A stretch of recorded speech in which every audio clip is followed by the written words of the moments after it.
In today's episode, we're talking about overwhelm, and more specifically, how you respond when you become overwhelmed, because we all fall in one of three big camps here. So we're going to learn a little bit more about ourselves today. Stay tuned.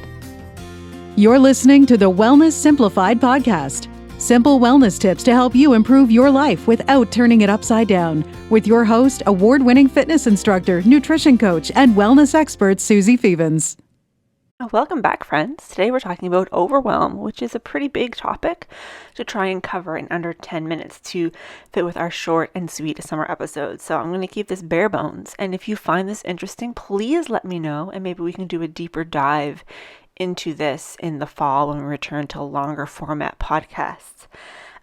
But we're going to be diving a little bit into the science of Ayurveda, which I've talked about in the podcast before. I will link a couple previous episodes in the show notes, but really taking this bare bones, because when we look at overwhelm, most of the time, each of us will fall into one of three camps.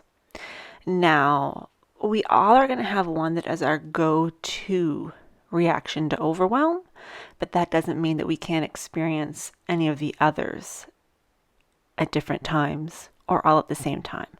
But we all have one that is the most prominent, that is our go-to when we become overwhelmed. So the first is we react with fear. And that's where things like anxiety, fear, panic, worry, actual feeling of being truly overwhelmed, having difficulty concentrating, that sort of thing.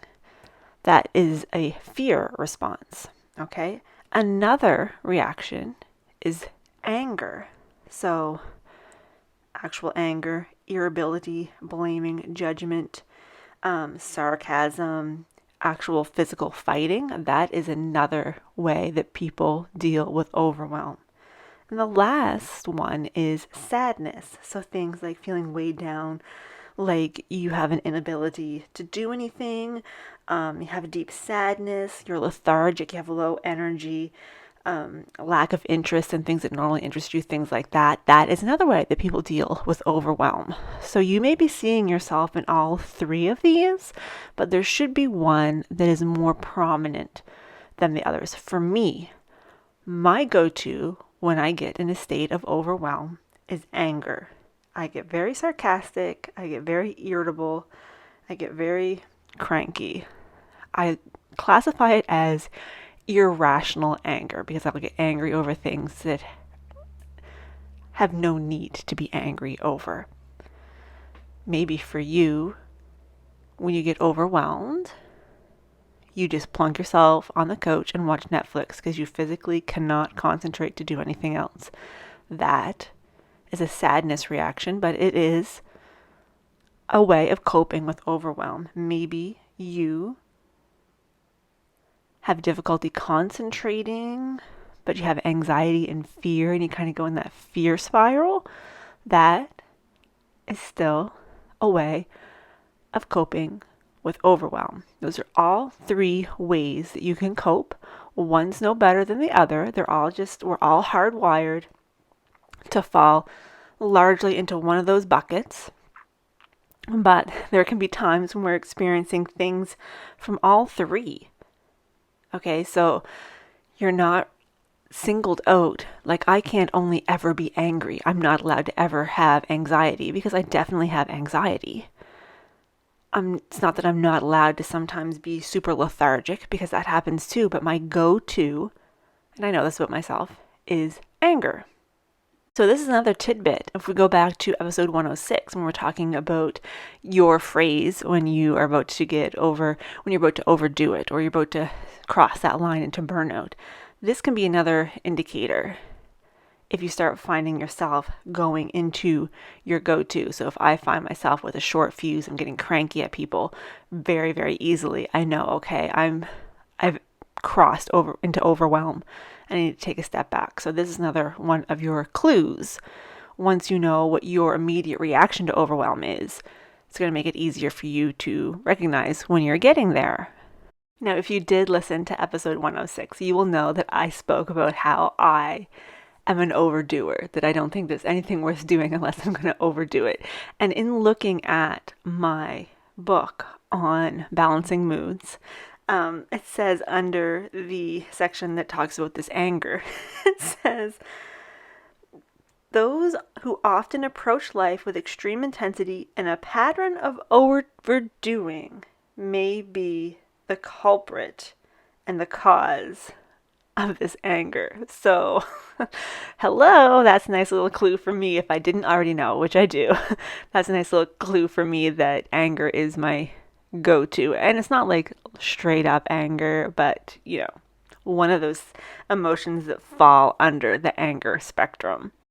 So now that we've talked about that very, very briefly, have you seen the movie Inside Out? It's such a good movie, and I'm pretty sure I've talked about it in episodes before, but if you're having a hard time relating to which one you might be, this might be helpful for you. If you haven't watched Inside Out, go ahead and watch it. It's a lovely, lovely movie. But obviously, fear is like the character Fear in Inside Out. Anger is like anger, and sadness is like sadness. So if you watch that movie, if you can see yourself in any of those characters, it's going to give you an idea. And it's not you in everyday life, okay? I don't go around with my head on fire because I'm angry all the time. But when I get overwhelmed, I flip that switch into anger very quickly. Just yesterday, actually, I was on the highway going for an appointment that I left plenty early for, and I was then 15 minutes late because I got stuck in construction, and I went from calm, cool, and collected into full-on flame ball in the matter of about 12 seconds, maybe less. Like, it does not take long at all. So first step is to figure out which one you in, and those are all extremes, of course. Fear, anger, sadness, extremes. You just want to figure out what your go-to is, and then we're going to give you a couple quick hints as to what you can do when you start to get into that state of overwhelm. So starting with people who fall on that fear spectrum when you go into overwhelm, the anxiety, the worry, that sort of thing. All of those emotions are very airy and ether, okay? So we need to ground things. So the number one thing you can do is go outside, go in nature, and get grounded. Go for a walk in nature if possible, or just go outside and sit on the grass. Just something that's going to help ground you. Okay, so if you don't feel like exercising, just go outside and be in nature. It's going to ground you. It's going to help you feel more connected with Earth. Second thing you can do is eat some heavier foods. So a lot of times people who have anxious energy tend to go towards light foods, things like salads and popcorn and raw vegetables and stuff. What you're going to want is to have some comfort food, something that's unctuous. Soups, stews, things like macaroni and cheese. They are heavier. They have lots of fat. And there's a reason that those are comfort foods, because they also help to ground you. And then if we move on to the people like me who get a little bit angry, things that you can do is number one, do something lighthearted, something that makes you laugh, makes you feel light and happy. Maybe watch a movie that makes you feel happy. Things that you can eat are things that are cooling foods. This is not the time to partake in some spicy foods. You are already hot on the inside. We need to cool things down. In the summer, watermelon would be great. It's nice and cooling. So a cooling food and something lighthearted to help kind of throw water on that fire. Speaking of water, being in water is really going to be helpful for you because it's going to cool everything down. And those of us who deal with overwhelm by having feelings of sadness, this can really be one of the more complicated ones to deal with because you have literally no motivation to move. You don't want to move. You don't want to do anything. Whereas the other two have more restless energy. This is more of the plump, fall over, don't want to do anything. So in this case, you are going to have to sort of force yourself to move around a little bit. And where the people who have fear and anxiousness need to eat something heavier, you are going to want to have something lighter. So you're going to want to go for the things like the popcorn, the salads, the raw vegetables, the fruits, things like that are going to be light but give you energy.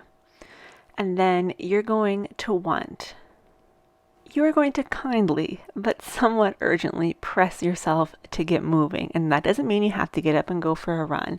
That might mean standing up and marching on the spot for 5 minutes. That might mean doing a breath practice with some nice big inhales and exhales just to get things moving. That might mean a nice long shower where the shower head is just beating the water on your body and it's helping to get that blood flow going, okay? Movement doesn't have to be physical movement. It can just be movement of the lymph, okay? Some lymphatic drainage. Dry brushing would be great for you. That's going to get movement without you having to actually exercise. So those are a couple of things that each person, depending on what your go-to is, can do to feel better. And I have gone over my time slot. We're over 10 minutes. Oh my gosh. So I'm going to wrap this up right here. Please let me know if you found this interesting, if you'd like to learn more. There's a lot of I can share about this, but I tried to keep this short and sweet, but we've gone over short. Hopefully it was still sweet. Have a wonderful weekend. If you identified with any of those three, please let me know. I'd love to hear what your go-to reaction to overwhelm is. Thanks for tuning in, and I will talk to you next time.